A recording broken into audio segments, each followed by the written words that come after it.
What's the most creative way you've seen someone ruin a greedy person's financial future? My uncle is a quiet genius when it comes to numbers. He worked for a large real estate development firm, buried in spreadsheets and projections, and never made much noise. But behind the scenes, he was the one steering the company's financial decisions. Though his boss, the CFO, took all the credit. This CFO was slick, arrogant, and loved flaunting wins that weren't his. For years, he used my uncle's financial strategies to wow board members, while keeping my uncle underpaid and invisible. Everyone assumed he was the mastermind behind the company's success. Meanwhile, my uncle kept his head down and did the work. But one day, while reviewing some investor account data, my uncle noticed something off. Small discrepancies at first, numbers that didn't add up. He dug deeper and discovered that the CFO had been skimming money from investor funds and quietly siphoning it into offshore accounts. It wasn't tens of millions, but it was enough to be criminal. Enough to ruin lives if it ever exploded. Now, most people would report it straight to the authorities. My uncle didn't. Instead, he decided to set a trap. He began feeding the CFO subtle suggestions. At lunch one day, while discussing internal controls, he casually said, "You know, with your experience,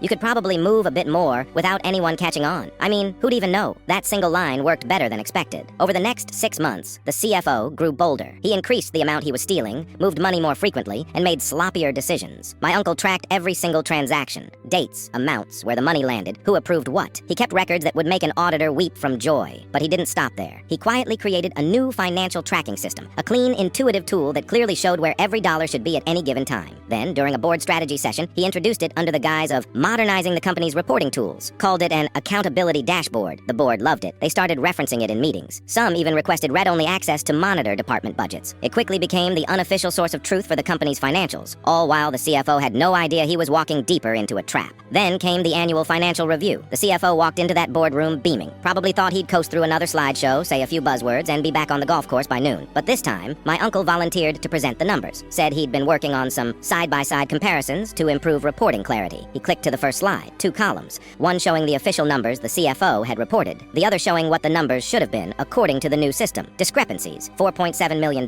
"There seems to be a few accounting errors," my uncle said, sounding almost apologetic. "We've cross-referenced these with prior year audits and current transactions. This wasn't a software glitch. These were intentional misallocations." The room went silent. The CFO started stammering about possible database corruption, but my uncle kept going. He had emails. He had login timestamps. He even had phone call recordings. He didn't raise his voice once. He let the documents do the talking. When the presentation ended, the board sat in stunned silence. The CFO was fired on the spot. Within a week, he was indicted. Apparently, this wasn't the first time he'd pulled something like this, just the first time someone had nailed him so precisely. They found multiple offshore accounts under fake shell companies, with wire trails going back years. Some of the funds had already been laundered, but a large chunk was recoverable. And my uncle? He was appointed as the new CFO before the month ended.